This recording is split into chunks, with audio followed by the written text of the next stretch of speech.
I love this environment. I mean, it's great fun. The one thing that everybody has in common when they walk through that door is they love their animals.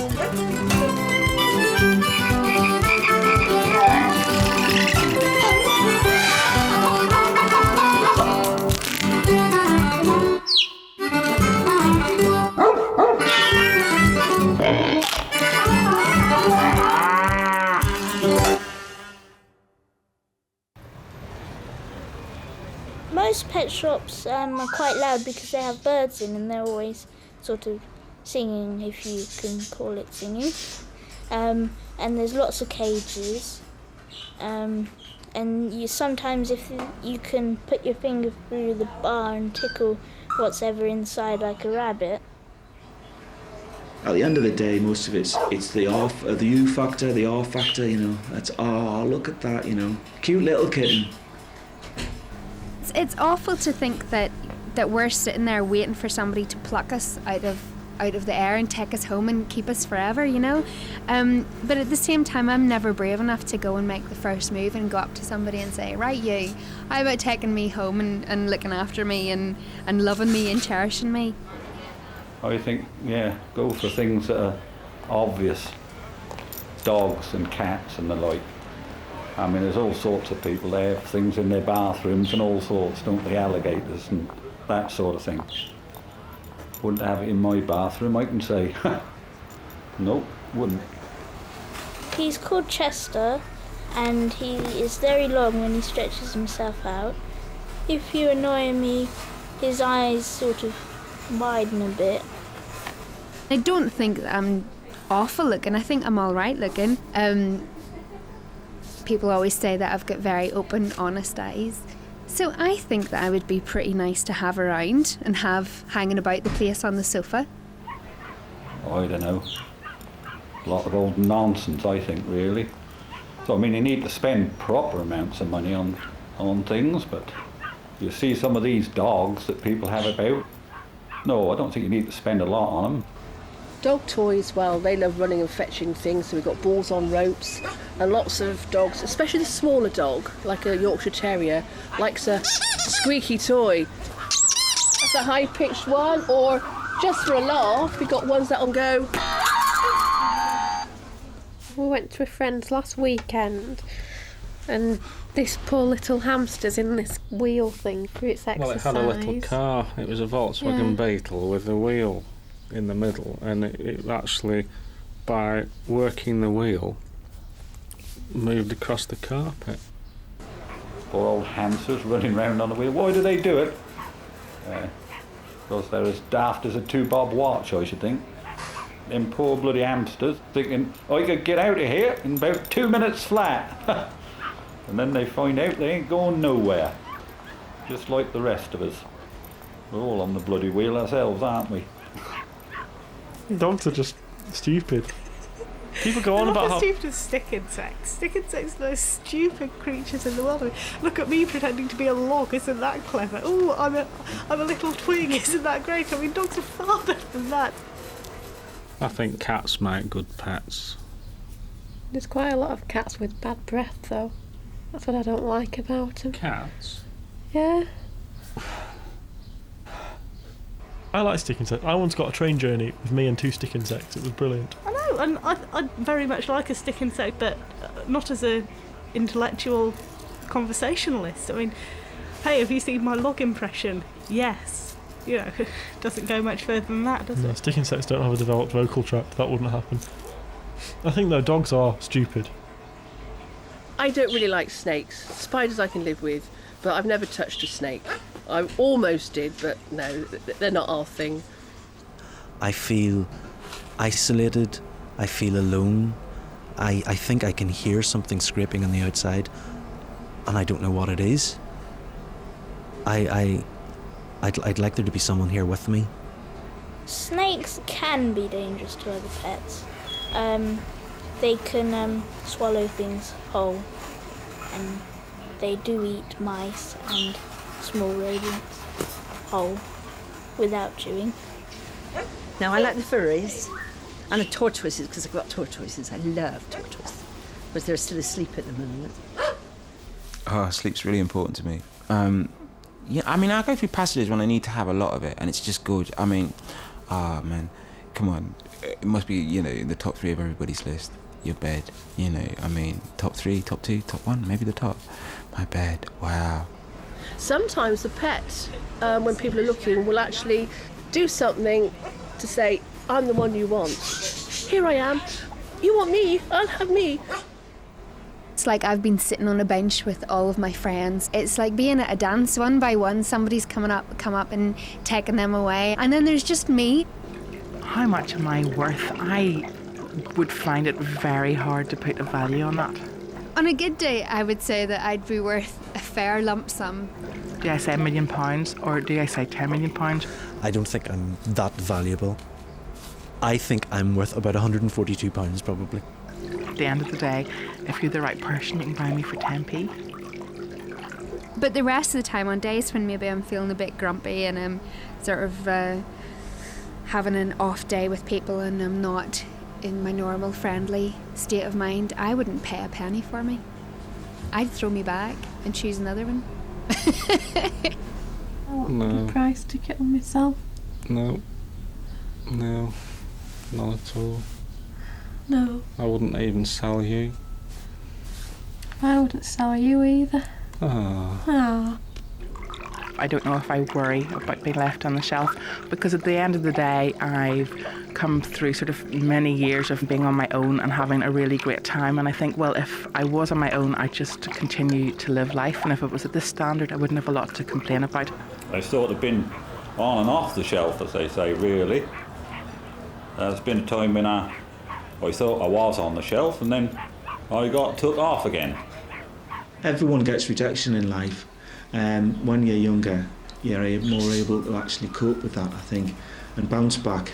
And you're not on the shelf for long. I know that it will be okay in the end, but I am very pessimistic. I think it's going to take a long time before I get out of here. The icing on the cake would be the partner or the companion who would be there with me for the next number of years. And so I'm nicely happy now in my life, having been took off the shelf, and that's like a nice family that I'm in now, and that's very comfortable sort of feeling. Jill has a tendency, most mornings actually, to claim that at some point during the previous night I farted very loudly. I think snakes and spiders are more scared of you than you are of them. I have a phobia of being shut in an incredibly small space.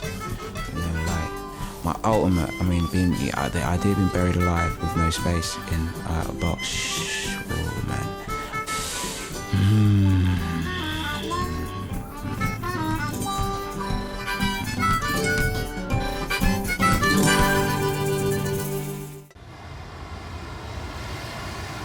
I'd like to be a bird.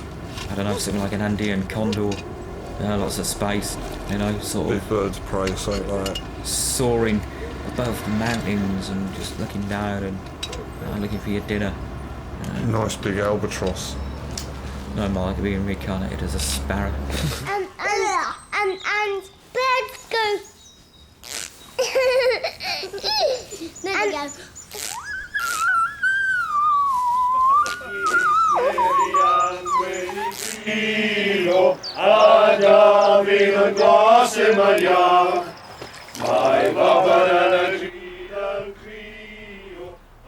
I like to put food out for them, especially in the winter, because you see them in the trees and they're sort of looking a bit nonplussed, aren't they?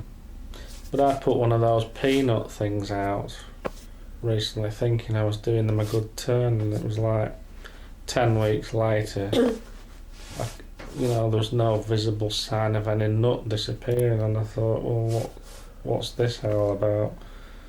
I don't know. How'd you open the bag? Well, you don't open the bag, do you? They're supposed to go through the bag, aren't they? Yeah, I don't think bland comes into our eating. We're definitely, what would you say, gourmets or gourmands, whichever word it is. We like to indulge and enjoy the food, really. And I think probably there's a good variety in what we eat. Thai, Indian, Chinese, French, Italian. Yeah, whatever. Traditional British. As long as it tastes good, I'll eat it, really. And the best of all, of course, is duck. The only thing you can do is not to make eye contact, of course. As soon as you make eye contact, it just has you. I think it's because you're easy prey. You're a nice little bit of meat here. Nice and small, I could soon whip him round. Perhaps that's what they do. Think, oh, he's quite vulnerable, I'll have this one. When you're up a tree, you're head and shoulders above all the buildings. You can see the contours of the land. There's something immensely liberating about that. And it's real freedom to be out there in the wind. How do birds stay up in the air?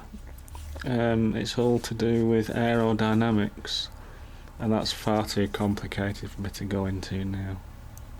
Some things aren't worth thinking about, are they like that? Not all birds stay up in the air, do they? No, they don't. If you dropped an emu out of an aircraft, it wouldn't stay in the air, would it? No. The first time I flew myself, I was scared silly.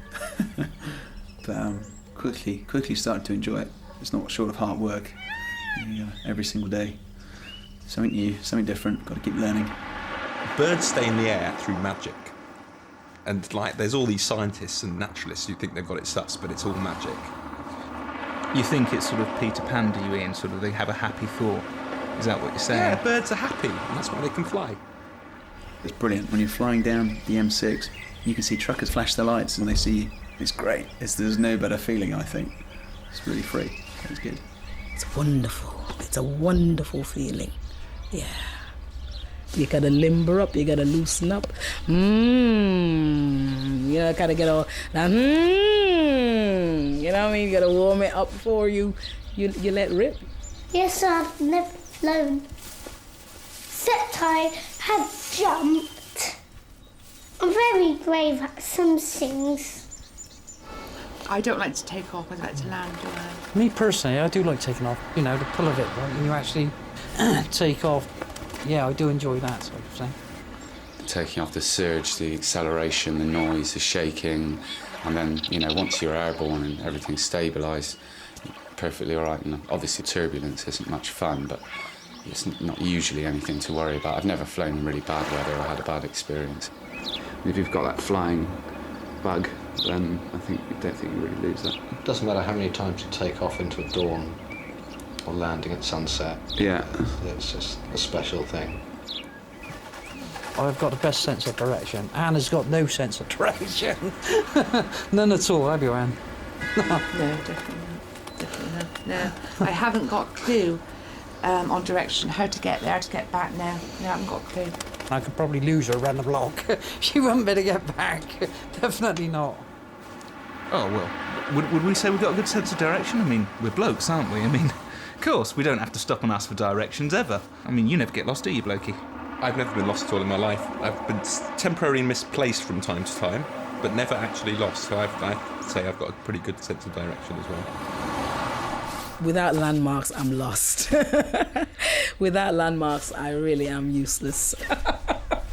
And you take a right, and it's down there.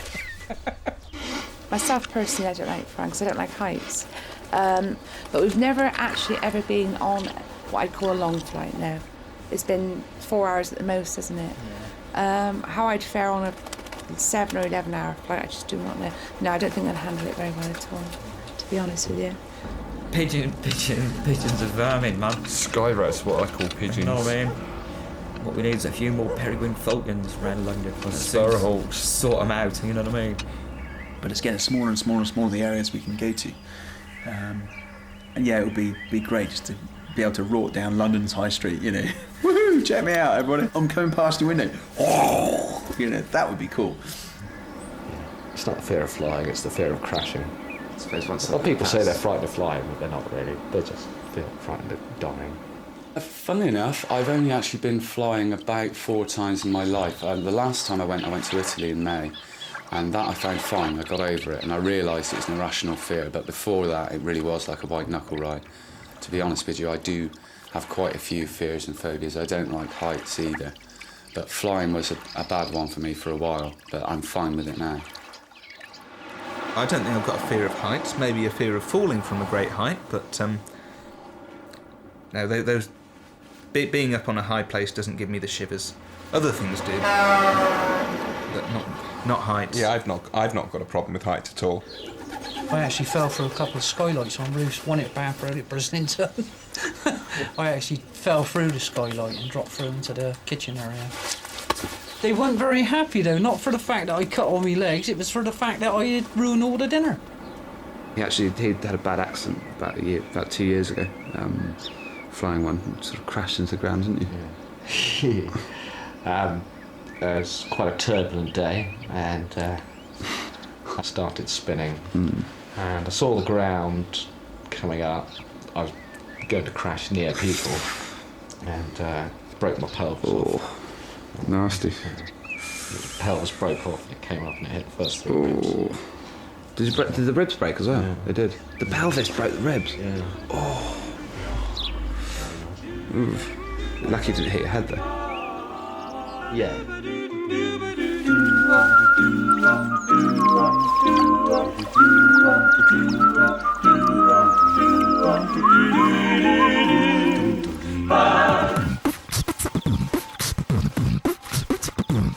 Actually, I find that one of the most relaxing sounds there is, birds singing. Yeah, lovely. The best effective medicine is... I have no idea.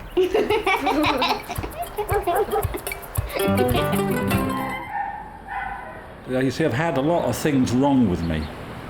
I mean, I'm always going to the doctors, and you get there and you find out, well, there's queues to wait all the time, isn't there? Most of the time, and then, well, I mean, doctors a lot of the time waiting in queues, and, well, I mean, most of the time you spend most of your time in the doctors waiting, don't you? Well, I'm sorry, I'm one of these that goes to the doctor when it's generally necessary. I mean, I am one of these that goes for every pill, potion and tablet that there is. You know, if I know what's the matter with me, I mean, I expect the doctor to do something about it. I won't be fobbed off by them. Doctors have always scared me because when I was born I nearly died. I had 50% chance of living when I was born, and was in a little incubator, and all my eyes were covered and I was yellow, which was awful. I rarely go to the doctor. The last time I did go, he thought I'd died because I hadn't been for such a long time. Doctors and I are great friends. I owe a lot to doctors. They've kept me alive. I've seen a lot of them. They've come, they've prodded me from top to bottom, in and out, every end, every part of my body. And they've cut me open, stitched me up, and done a pretty good job on me all over. I'm the kind of person that's sort of a bit of a hypochondriac, and if I get a little sort of nagging pain or something, I automatically think it's something really serious. But then I never go to the doctor, really. And you never shut up about it either. I know, it's just kind of like typical bloke, I suppose, where... It's not. Should we rave about it now? Well, it's these heart palpitations I get. You see, you never know when they're going to come, and they just... You got your heart jumping about all over the place.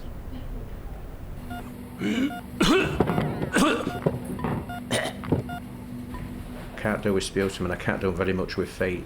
I can't do anything with anybody's feet. I can't have all I'm doing anything with my own, and sputum really makes my stomach turn over.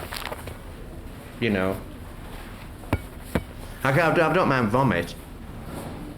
I developed a funny lockjaw. You know, the dribble was coming out the side of my mouth. I couldn't speak, I couldn't chew. I just wanted to die. Took one look at me and said, "Oh, that's allergic reaction." He gave me my antidote, and immediately my mouth just went back to normal. That's what I got now. I've got throat swelling now. I've got the tablets for that at the moment as well. I've took a lot of tablets all my life, about 23,000, and I'm still alive. But at the end of the day, I think without them I'd have been dead.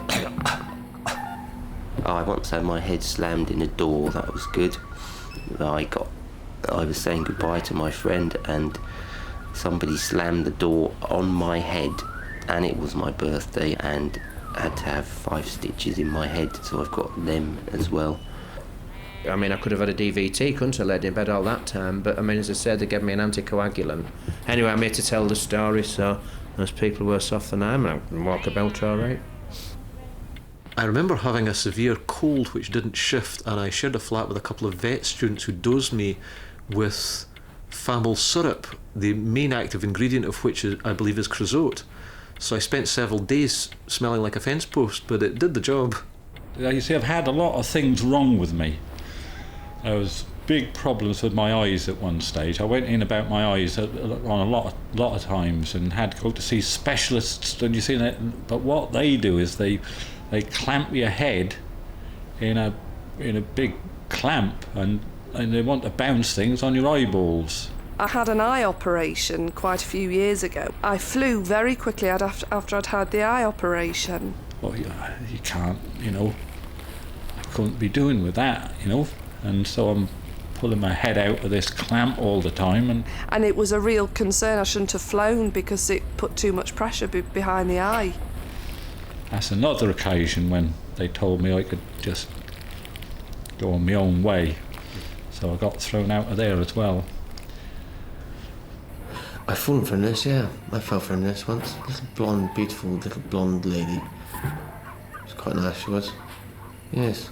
I used to travel to Birmingham to see her on my old motorbike. I had a blood test the other day, but I do not like needles. I don't like needles at all. I look away when I'm having an injection. I'm fine with injections into any part of my body, but I won't have them in my mouth. And the reason is that I've always been completely the opposite. I love injections in my mouth. Really? I really quite like them. In fact, the more sort of intrusive the dentistry, the better I like it, really. Well, I'm not keen on dentists now. I was the last in Britain to be gassed. They didn't use enough gas, did they? No, I mean, I did come round. But that's when they first started phasing gas out, because they said gas is too dangerous. The big black mask. Oh. You can see it coming towards your face, and the smell of the rubber, and having all my bottom teeth filled without anaesthetic. Dentists, just brutal, really brutal. Dr. Bewers, he was very good, that boy. I mean, I think he was the first one that told me, some of the many things that was wrong with me. I had a problem with the inner ear and asthma, what I had for a long time. Got a small scar on my forehead where a child threw a brick at me. Well, it seemed like a brick at the time, but... And I've got a scar here. I have no scars whatsoever anywhere. Have I? In fact, you count that as a scar. It's only a little. Well, it is a scar, yeah. Well, I don't count it as a scar, so. Do you not? No. I've got a scar on my elbow, and a scar on my other elbow, and a scar on my knee. On my face, my legs, my stomach. And a scar on my other knee, my tongue, my head. My arms, wrists, hands, everywhere. There is no one part on my body that does not have a scar. I don't think I've got any other scars. Not physical ones, mental ones, obviously. I've got a lot of them, but you can't see them because they're inside my brain. I was injured badly once. Somebody kicked me in the forehead. Being very young, I got up and carried on and didn't think, has it done me much damage? For all I know, some of that damage may still be there. May still affect some of the things I do and some of the things I say. I've broken all my toes, I've got a dodgy knee, I've busted both my ankles and bent my feet back round so they're next to my shins, broken my hand and my wrist, my collarbones 3 times, bashed my head, knackered my back. And it's all been worth it. It's great. I love smiling, I love being happy and jovial, telling jokes, being the butt end of jokes, but hey, now I can do it with a mouthful of teeth, and I'm really looking forward to it. I've had crabs, they were good. They got out of hand, didn't they? They did, yeah. Ooh, hang on. Won't let anyone stick a thermometer. Now it's a lot of talk, is what I find. Yeah. Sorry, what was the question again? No, because it's the animals, they don't talk These are about too because we haven't got much time left. Come on, I'm watching you. Half an hour's gone, you haven't done nothing. Do any of you do any impressions? I used to do Dame Edna Everage. No. I did, but I haven't done it for about 10 years now. Oh, I don't even know if I could do it now. It would probably sound awful. Can you do one? Only a few. Only a few. Oh, only a few. I can do Kenneth Williams. Go on then. No, oh no, stop it. Impressions are sometimes funny because there's like a caricature, exaggerated movement of ourselves. But it depends who does it, you know, maybe 90% of times it's not good. Like when I do impression of someone, it's really bad. Like doing, you know, David Beckham. It's going on like that, you know, it's a kind of geezer from downtown, you know, South London, innit? No, I'm afraid I can't do an impression of Naomi Campbell. That one? Just like that, just like that. Just like that. No, I can't do an impression of Kate Moss either, I'm sorry. Yeah. Doing her just like that, shall we? Just like that. Or just like that, just like that. What I hate is when people do that bloody Taxi Driver, Robert De Niro. Talking to me, shut up! You know, it's so overdone, it's unbelievable. This is Robert De Niro as a New York cop. Give me one donut, 2 coffees. Okay, make that heavy on the mayo. I could do a Scouser. I think Julia Roberts would be quite an American voice. Holy, how are you today? How are things going? That would be my impression of Julia Roberts. But I always laugh at the bloody goat. Oh, that sort of thing, yeah. Oh, aye.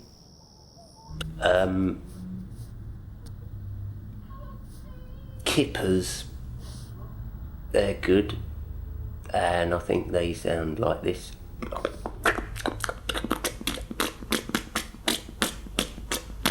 Well, then there's a bloody chicken. Chicken is one of my best. I don't know why I'm so good at doing it, and I ain't bragging now, but I just am good at doing that chicken noise. And it goes like this.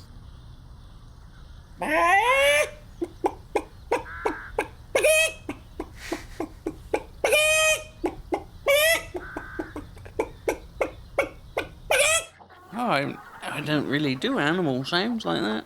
I got the wife to do all that, see? Hey?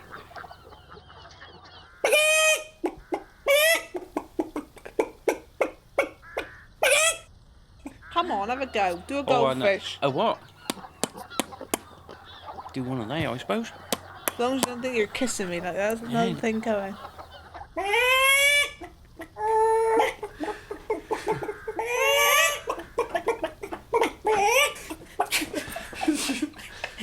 It's just the faces you're making when you do Yeah, but it. it's very hard not to make a face when you do the chicken impression. I do a pig.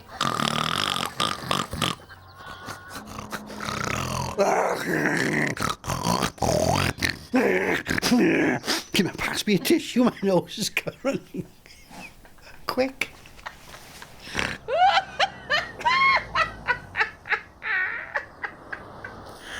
Flamingo. A cockatoo. A cockatoo. A cockatoo or have a cockatoo. Not a me. cockatoo or a cockatiel. What's the difference? A cockatoo. It's one's Animal a man, one's a woman. Magic. What was the guy called? Johnny Morris. Johnny Morris. Yeah, Oh, I used to remember that. Oh, he was Johnny good. Morris. Well, that was Used a to do all the impressions. Was that a cockatoo? Oh, cockatiel. I don't know what Cockatoo the or difference is then. cockatiel? Cockatiel. Cockatoo. Wasn't it? It was cockatoo, man. It was a cockatoo. We're going for cockatoo on that one. Cockatoo. Yeah, or a cockatiel. I'll go along that line. Starling. Oh, well, Hey. you never Oh, know. I nearly said Distant starling. relation. Did you? No one likes you? It's a Starlings. cousin twice I removed. don't like starlings. Nobody likes them. Do cuckoo. Cuckoo. Cuckoo. I do one of them. Cuckoo. Cuckoo. Can you do a cuckoo? Cuckoo. Cuckoo, cuckoo.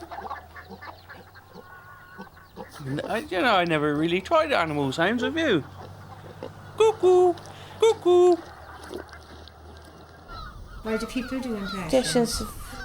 Well, perhaps some people got a gift for doing it, They see. They find it strange to yes. do an impression of somebody, so And I think they can copy the so public well. think it funny. It's funny, isn't it? That's why. I think I used to be able to, because I mean, like, impersonate people, and I'm just trying to think who the hell it was because I can't remember. Try doing that now. As long as it ain't too long.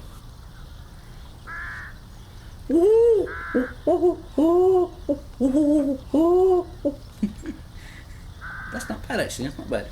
But owls don't do that.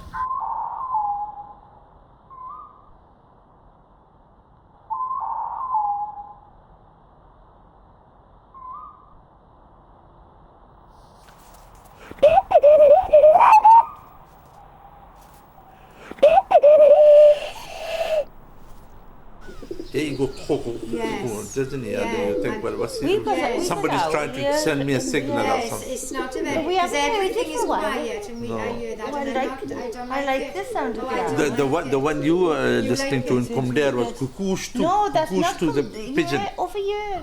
Oh, Frank Spencer. Benny, I'm having trouble. The cat's just done and whoops is in my beret. We can all do Frank Spencer. Oh, I can do Victor Meldrew as well. Go on then. But I haven't done him for a long while. Go on. I don't believe it! What the bloody hell do you think this is? God's sake, I don't bloody believe it! Homosexual Victor Meldrew. Well, he is, isn't he? Is he? Yeah! No. Yes! I don't believe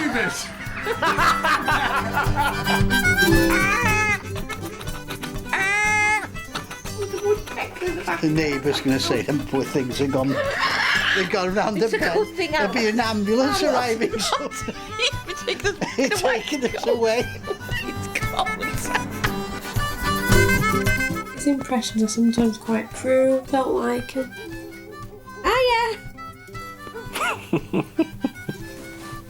It's being stupid now. That won't be used on the thing, will it?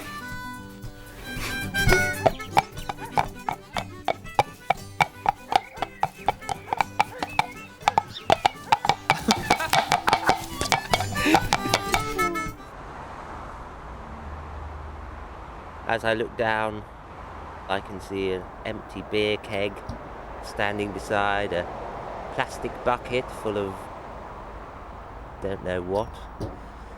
And looking out further, a melange of undergrowth and rubbish and rocks and bricks and concrete and shoes, and then in the distance the marvellous vista of the motorway. It's like a dream come true. What's the neighbourhood like round here, both of you? Down in the ghetto, that's where the life is so cold. We don't live in the ghetto. It's an inner city we live in. It's an urban redevelopment scheme. The council really wants to know. Urban. You know what I mean? Remember, state the word. This is one of the best neighbourhoods you could live. The way it's handed to the centre of town, also to the local village at Stockton Heath.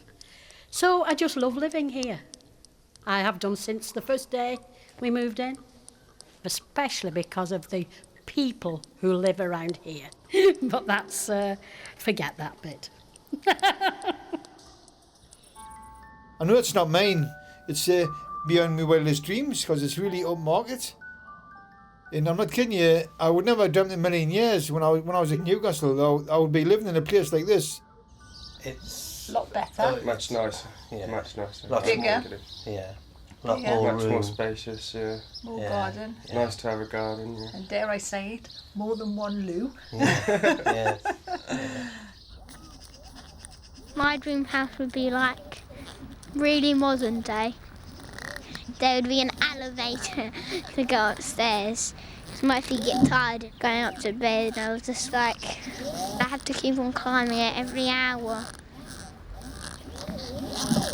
That wall there, for about 3 foot up, was running with water when we moved in. And I was a long while trying to work out why. No. No, what's a stupid question? Damn problem. No, I don't think so. And what do you mean by that, kind sir? What do you mean, substance? Substance? What's a substance? Subsidence. Subsidence. Subsidence. Subsidence. Yeah. Subsidence. You lean. Yeah, I'm lean. Yeah, I've got a leaning problem. Yeah. No, you mean if... What do you mean, Dad? Subsidence? We don't get any subsidence here. Nothing here at all. I'm not sure. I'm not sure why. I don't think we get it here. I mean, some people lay stones on sand, but I don't agree with that. I lay stones on clay, which is what is underneath, and I use the Italian system of ramming it in sideways when it's moist, and then jumping on it. Jumping and jumping and jumping. You can actually cause yourself varicose veins if you do that. That was built by boys who knew how to build houses in the 1950s, because that's built with brick. See? A lot of these houses you see now, they're just thrown up. This one was built putting one brick on top of the other. I think I'm here permanent now. Absolutely permanent. I've been here for over 2 years now. Yes, because I've been here about 2 years. I've been here I 4 years. think I'm longer than you. Yes. You would have, yes. I became... I'm not sure how long I've been. You were here when I came. I've been here 4 years. Roughly 4 years. I can't remember. Enjoyed every minute I think of I've it. been longer than 2 years, I'm sure of that. You have been, yes. Well, it's just nice to know that there's, like, I come here and there's people like Muriel and a few hundred, well, a few. Yes, yes, a few. And they're all the same. We're all here for the same purpose. Companionship, That's it. friendship, conversation. We talk about past lives sometimes, future. What we're going to do tonight. Monday I wait for Thursday, Thursday I wait for Monday. No, I didn't say that. No, I know you No, didn't, but mine I was do. I said to one of them, did you have a nice weekend? But we did say that, I mean, we quite like it, don't we? We did say if we win the lottery, we'd put a swimming pool and we'd be quite happy here, wouldn't we? Like to somewhere sort of like warm in the winter and then come back here in the summer, because I do like it here. Spain. Yeah, Spain. Spain. Algarve in Spain. Algarve. I don't know, haven't really given it too much thought. Big Miami would be nice. I've noticed when you pass people down here and you're smiling to say good morning, you sort of wouldn't do that in Newcastle. In Newcastle, they would think you were soft. I mean, you just didn't do that. People just sort of walk past each other and bump into each other. But down here, it's just nice and friendly and I like it. I mean, it's great. It's friendly, although we don't mix. No, ain't the right word. We don't walk in and out of each other's houses, but everybody's friendly, everybody speaks when you see them. No, I can't think of anything I really dislike about it. Well, you don't know what's round the corner, but I can't be doing with moving again. Well, the shop's around the corner. What do you mean, the shop's around the corner? Well, there's the hairdressers, the shoe shop, the clothes shop, What's that and there got was a to- post office. Well, you said you never know what's round the corner, and I do. I do know what's round the corner. Yeah, I'm not going to move them all. It's too hard to work for one thing. This is where we are. We'll finish up here. I like it anyway. What would I say I like about this neighbourhood? The views. I mean, the views are just as sunset to sunrise, sunrise to sunset. Wonderful views. Yeah. Here comes the rain. Oh dear. I think it'll go. Seems to be. It'll just be a passing drop.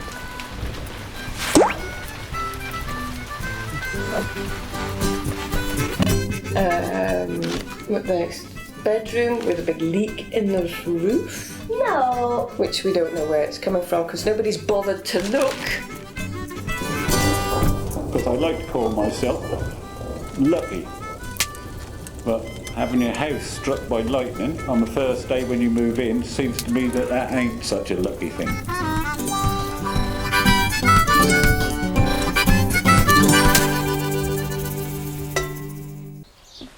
I think the first egg came first. I think to give birth, so the chicken could come out, and then the chicken can have But more where eggs. would the egg come from?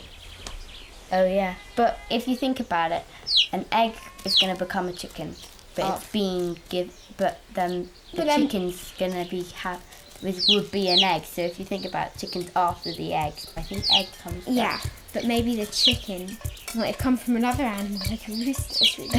It's quite. There's sterile waters somewhere, and the volcanic chemicals and all that have started life, and then we've evolved from that. What I do find hard is the fact that we've actually evolved from something so minuscule, like so microscopic, to the dinosaurs, to us. I think that we come from some kind of chemical explosion that caused some form of life to be created, and that we eventually slithered out of the sea, and it may not be today, it may not be tomorrow, but eventually we're going to be extinct. I think we are a process of evolution. I think we are not the top of the pinnacle. We are just a branch, I think. Yeah, I'm completely conscious of the fact that I'm actually just a cloud of potential, of which primarily water molecules. If you looked at me across time, you would see a cloud of water molecules form and momentarily become Brian and then move off again. I can't bring myself around to thinking we came from the sea. No, I don't think great-great-granddad was a fish. Slimy though, wasn't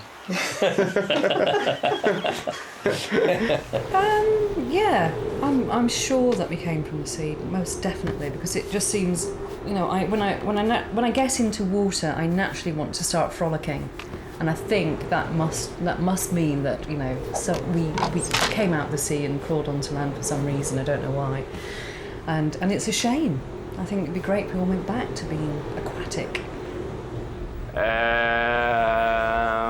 I don't know. I think we're more likely to have originated from on land because we haven't got we've got gills, haven't we? But maybe, you know. Well, they're always looking for this missing link, aren't they? And they've never found it yet. The connection between us and monkeys. I mean, what sort of idiot wants to prove he's come from a monkey? The difference between me and a monkey would be mainly that monkeys, they live in the jungle and I live in Catford. There's a train of thought that says that we came to this planet thousands, hundreds, millions, whatever, years ago, and in fact already did colonise this planet as an alien race. I do incline to think maybe we did start from another planet, maybe we did come from another planet. You know, I'd love to see aliens or something similar on our planet. I think it would be great to see how we kind of interact with them, whether they'd be similar to us or not very similar or something like that. Would they be good golfers? Humans were created by this giant cosmic cow licking a stone, and as it licked this stone, the humans rolled off. Looking at birds evolved from dinosaurs. Yeah, probably could have done, because they did actually have wings, didn't they? Some dinosaurs years and years ago, didn't they? So that was the size of the dinosaur, and how do you get something like a sparrow or you know, a little wren or something like that from something that's absolutely ginormous, this huge, great sort of dinosaur? I don't know really. I haven't ever really given it much thought. Yeah, where'd you get these questions from? Well, you know, your evolution, that's all a load of rubbish, isn't it? It's not true, is it? It's a load of rubbish. How can you possibly evolve a set of wings? It's not going to happen, is it? I mean, I'd like a set of wings. I'd love a set of wings. In fact, if I could have anything, I'd definitely have a set of wings, but it wouldn't matter how many times I jumped off a tall building, I'd never grow wings. And even if I jumped off a tall building and then my child jumped off a tall building and his child jumped off a tall building and we did that forever and ever and ever, there is not the slightest chance that wings would grow out of my back. We all started off much the same kind of thing. We all were waddling along on our bellies to begin with. Then we grew arms and heads and legs, and some of us got up and walked, and some of us stayed down crawling around. No, I'm glad I've evolved the way I am. I wouldn't like to have been further back in the evolutionary scale. I think we've evolved to our full potential. I think we have. Possibly. It's hard Maybe to... not on an intellectual basis, because well, every day I don't know, it's hard to, more and more. hard to see how you can improve further, isn't it? We'd be able to do some good tricks if we had a couple more legs. I'm sure we'd be able to work out some new stunts for the show, so that could be a positive advantage, definitely at this stage. Depends whose legs they were, doesn't it, right? I think, I mean, obviously we'd adapt in whatever way if we had extra legs, but... We were, wouldn't it? If you had 6 legs, where would your arse be? Yeah. I don't know whether physiologically we're developing. The only thing I can think of is that because we have such stressed lives, we're much more aware of exercising to release the stress, and so we're getting more toned bodies than we might have had. I've got as far as I'd like to evolve as I am at the moment. At the moment. I'm searching, you know what I mean? Aren't we all? Maybe one day I'll just wake up and think, I have evolved. One day we think you got there, the next minute you get run over. That's it, game over. You know what I mean? I regard myself as a kind of ego-driven space-time meat vehicle, and I'm in the centre as the driver, trapped inside the folly of the monkey ego. But I accept that its limitations, but I know that the truth is that it's actually just a space-time version of a larger hyperdimensional information field.